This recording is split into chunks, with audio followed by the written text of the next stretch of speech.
Bonjour à tous et bienvenue sur Étoile Guidance. On se retrouve aujourd'hui les amis pour le message de la pleine lune qui aura lieu mercredi 29 juillet dans le signe du Verseau. Alors, je pense qu'au cours de cette pleine lune, les amis, ça va nous demander beaucoup de fluidité, beaucoup de flexibilité.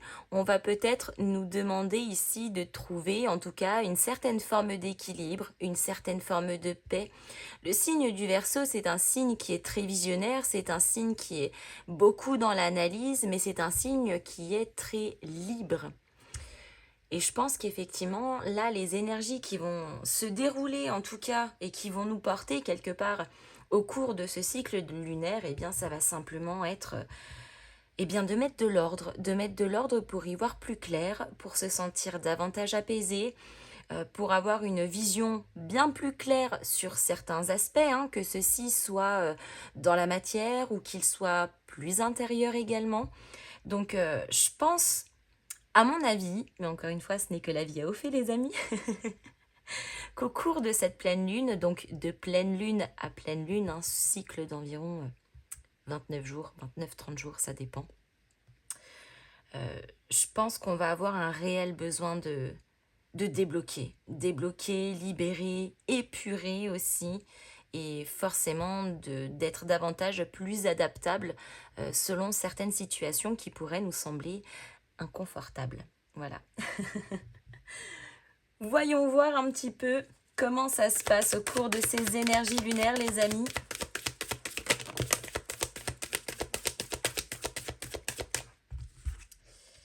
Le roi de bâton. Bon, l'avantage, c'est que ici, il y a de l'envie. On a envie que ça bouge, on a envie que ça avance, on le fait avec désir et on le fait avec passion. 7 de denier, forcément.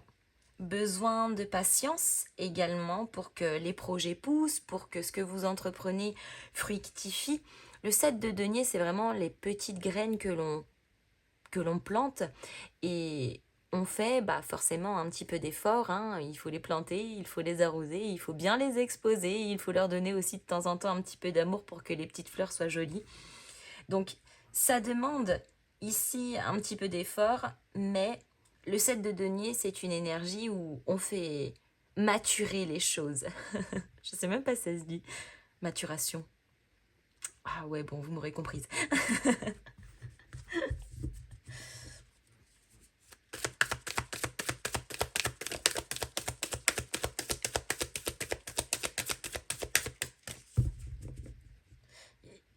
Je sais pas pourquoi, mais j'ai le sentiment ici qu'on a une petite énergie de frustration.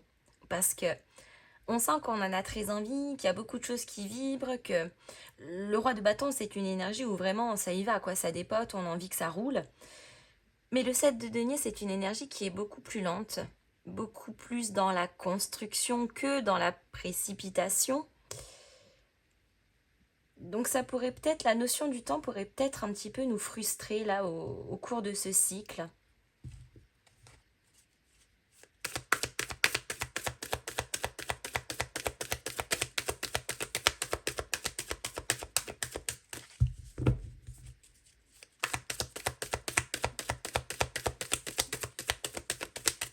Mais ça ne veut pas pour autant dire, bien évidemment, que l'on perd ses propres objectifs de vue, hein.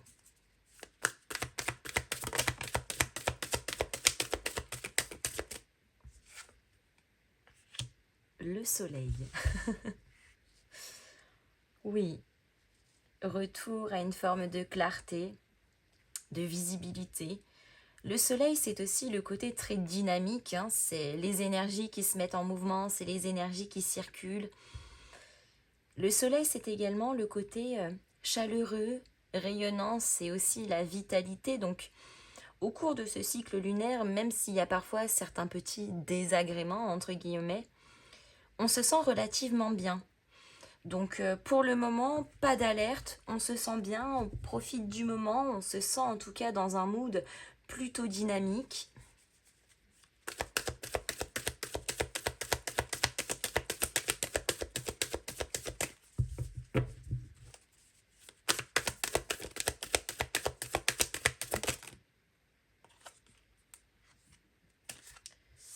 3 de denier. Ah, intéressant. Alors, peut-être ici qu'on veut que les choses avancent parce qu'il s'agirait a priori avec un 3 de denier d'une certaine forme d'apprentissage. Ça pourrait rattacher bien évidemment tout ce qui est collaboratif, associatif, partenariat, associé. Mais le 3 de denier, c'est la notion du savoir-faire. C'est comme si on était pressé d'apprendre quelque chose parce qu'on en a très envie, parce que ça nous motive davantage, mais que, entre guillemets, les énergies lunaires étaient en train de vous dire « Hé, calme, tranquille, on va prendre le temps qu'il faut pour que la leçon soit bien apprise, soit bien comprise, et ensuite, on mettra en pratique, mais seulement une fois que ça sera bien acquis et bien travaillé. »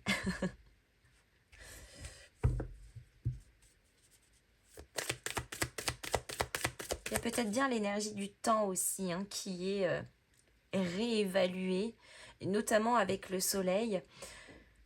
Peut-être que ça rappelle à l'ordre aussi pour certains que parfois il est bon aussi de prendre son temps, de ne pas toujours aller trop vite, pour construire certaines choses, pour apprendre d'autres choses aussi.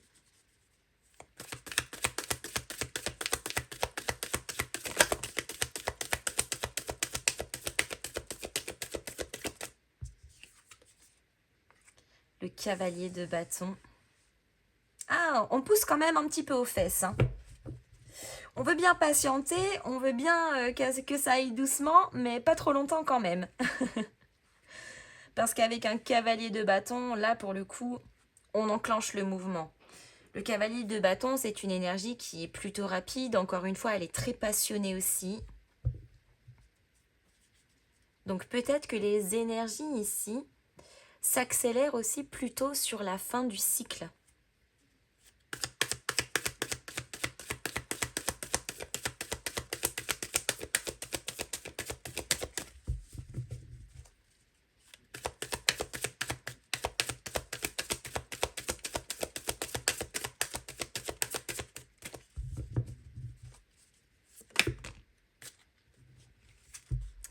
Roi de bâton, roue de fortune,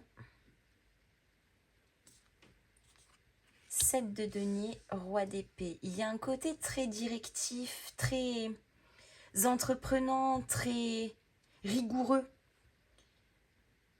Pour moi, ici, au cours de ce cycle lunaire, il y a un certain démarrage. Ça pourrait être une prise de conscience, ça pourrait être le fait d'actionner vraiment les choses de manière concrète dans la matière. Mais avec la roue de fortune, c'est aussi le côté où ça abonde, où ça fructifie, ça naît, ça grandit. Et bien évidemment, avec un 7 de denier et un roi d'épée, on essaye, tant bien que mal, de faire preuve de contrôle, notamment mental, peut-être sur certaines frustrations parce que ça ne va pas assez vite. Mais le changement, il est là. Laissez-lui simplement le temps d'éclore.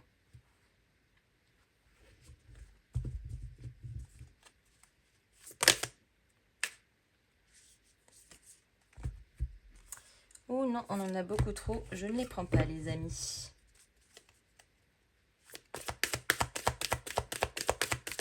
Pour certains,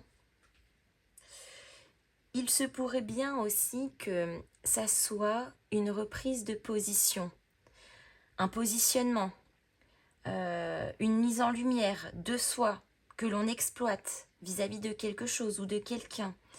Avec ces notions de roi aussi, c'est le développement de son plein potentiel que l'on exploite, bien entendu. Avec le roi de bâton, c'est développement aussi de son enthousiasme, de sa motivation, de son dynamisme. On entreprend les choses avec passion. Et c'est vrai qu'avec un roi d'épée, on a un côté un peu plus directif, plus analyse, plus organisé. Donc on a deux énergies qui finalement sont très différentes, mais qui en réalité se mélangent parfaitement bien, notamment si vous êtes en perspective de nouveaux projets ou de concrétisation de certaines choses. On est vraiment ici sur des énergies qui en réalité sont différentes, mais très complémentaires les unes les autres. Donc s'il y a des choses, là les amis, à entreprendre, en tout cas je pense que au cours de ce cycle lunaire, ça sera davantage favorable pour vous. Parce qu'on se retrouve quand même avec aussi une clarté d'esprit, un côté relativement visionnaire, mais c'est en lien aussi avec les énergies forcément du signe du Verseau.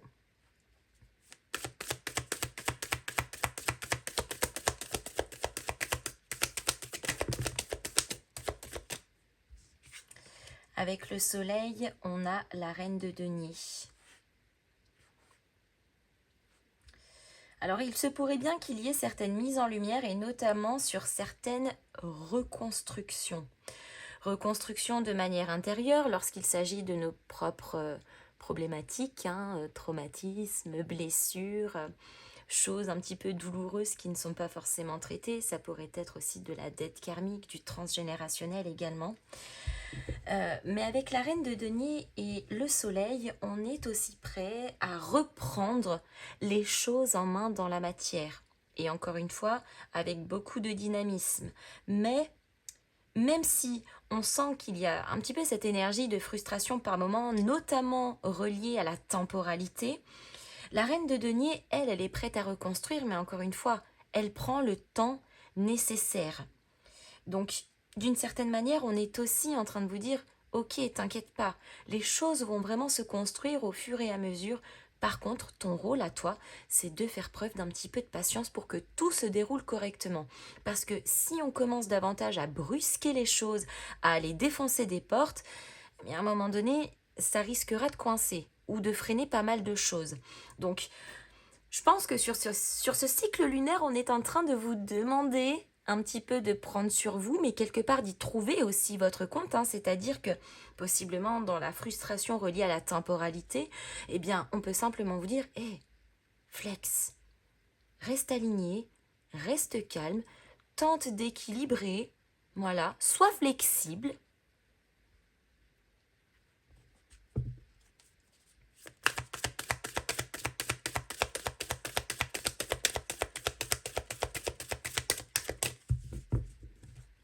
Avec ce 3 de denier. Oh, le numéro uno quand même, le magicien. Il y a une prise de position en tant que leader ici. On est le maître. Alors non pas le maître du temps, puisque il n'y en a pas beaucoup qui sont maîtres du temps, à l'exception peut-être de ce qui se passe là-haut, ou de tout ce qui, entre guillemets, nous dépasse. Mais en tout cas, c'est le maître de notre propre vie, de ce que l'on entreprend, de nos rêves, de nos actions, de nos paroles, de nos projections également, mais aussi maître quelque part des comportements que l'on adopte face à certaines situations.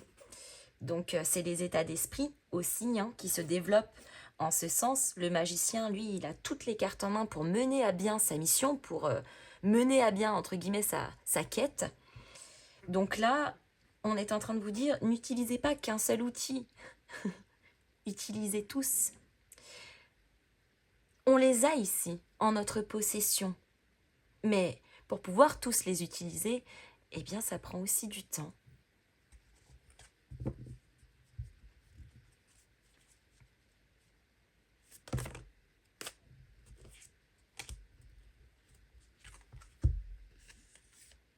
On a le 10 d'épée. Bon, la bonne nouvelle, c'est qu'on va arriver à une fin de cycle. Et on a un 2 de denier. Donc là, il y a aussi le côté adaptable, le fait peut-être aussi de jongler entre deux énergies, entre deux situations, entre deux perspectives. Encore une fois les amis, on vous demande de faire preuve d'un petit peu de patience et surtout d'adaptabilité vis-à-vis de ce qui se passe ici. Mais patience parce que la fin de cycle approche. Donc une fin de cycle qui potentiellement vous a causé un petit peu de tourment, de contrariété, de stress, de tension, et notamment sur le plan psychologique, où clairement ça vous casse la tête.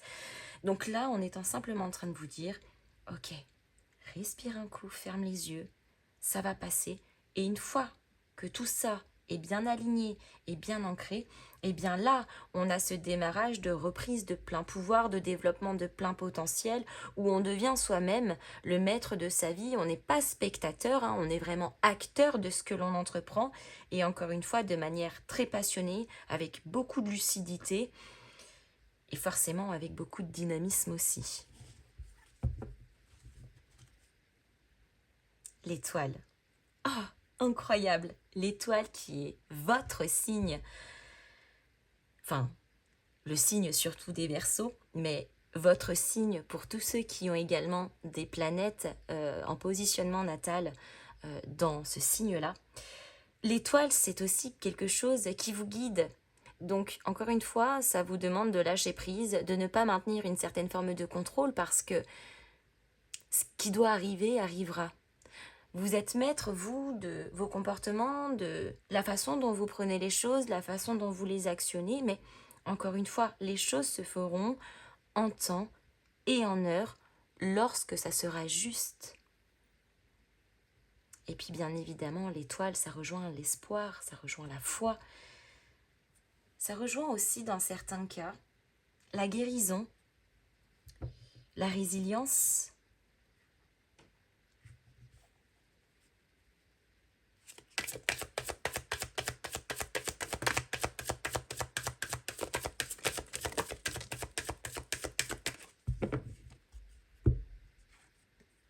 Le sacrifice. On a peut-être une petite forme d'auto-sabotage ici. Mais le but étant justement avec ces énergies de prendre conscience de certaines choses et de sortir de ces énergies sacrificielles. C'est-à-dire que, je reprends la notion du temps, ce temps que vous voyez comme un sacrifice parce que ça vous enquiquine l'esprit, parce que vous vous ennuyez, bah oui, mais finalement si vous faisiez autre chose d'autre, si vous peaufinez quelque chose, un autre sujet, un autre projet, en attendant que les choses se déroulent au fur et à mesure, eh bien, on n'est plus dans l'énergie sacrificielle. On sort de cette énergie de frustration puisque ce temps de patience a été productif. C'est sûr que si on reste assis là sur son petit cocotier, on trouve le temps très long. En revanche, si voilà, on s'occupe, eh bien, on a ce sentiment d'être productif, d'être efficace, de ne pas avoir perdu son temps également. Et on a la naissance. Oui, donc patience, clairement, c'est en train de pousser. Adaptabilité, flexibilité, et on ne s'enquiquine pas, encore une fois, avec des énergies qui ne demandent plus, en tout cas, à être nourries.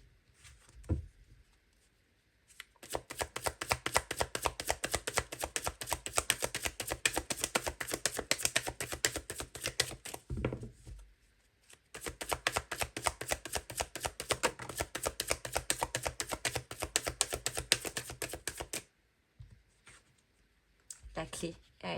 C'est exactement comme l'énergie du magicien, les amis. Vous avez toutes les clés en main. Pour le redémarrage, pour le changement, les clés, c'est aussi les solutions.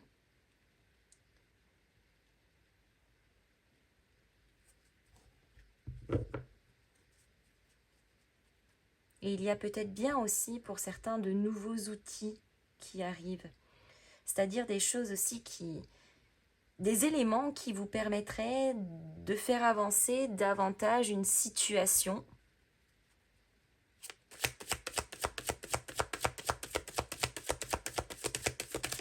C'est peut-être pas la même situation, au passage, mais ça pourrait être aussi de vous dire on patiente, d'avoir toutes les clés en main également, ou d'avoir certaines réponses à nos interrogations pour davantage accélérer le mouvement.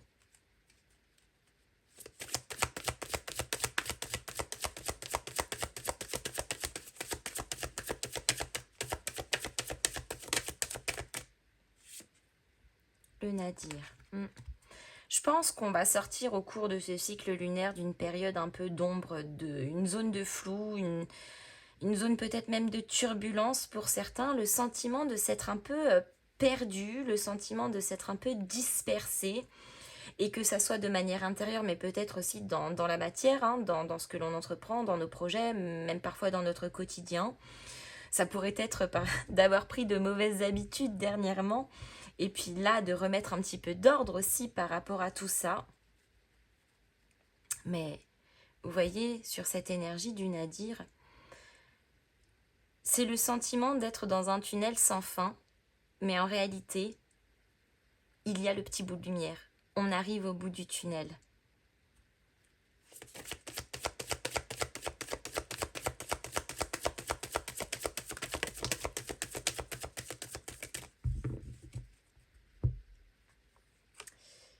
Et nous avons la lumière.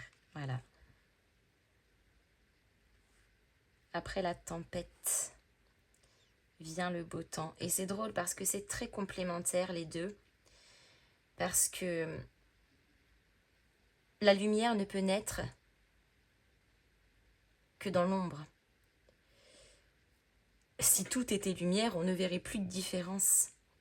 Et c'est forcément aussi quelque part d'aller chercher sa propre part de lumière, parfois dans certaines zones d'ombre aussi.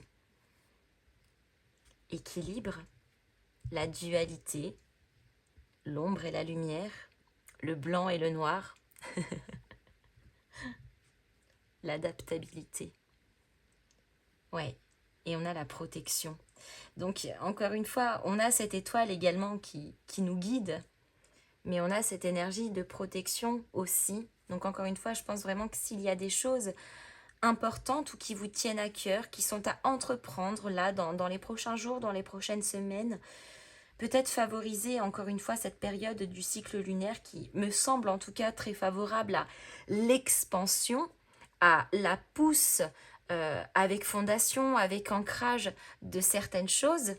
Donc s'il y a besoin d'acter ici, même si ça prend du temps ensuite, eh bien c'est un moment qui est propice. Et encore une fois, je pense que ça va nous mettre quand même un peu à rude épreuve, hein, face à certaines tensions et notamment face à certaines frustrations.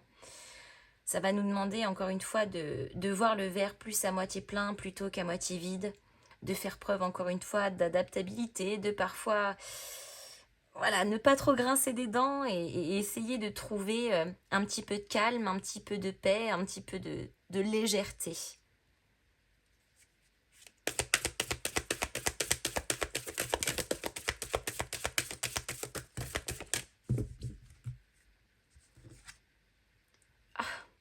Prenez le temps de souffler avec la lune disséminante. Et oui, vous voyez, on veut tous que ça aille très vite, on a du contrôle, voilà, on veut que ça s'enchaîne. Mais là, clairement, c'est un temps pour souffler. Waouh! Les amis, je m'arrête ici. J'espère que ce message de la lune vous aura plu. N'hésitez pas à me mettre vos petits pouces en l'air, à me faire vos retours dans les commentaires, à booster et à partager cette vidéo. Et en attendant, je vous fais à tous de gros bisous et je vous dis à très bientôt.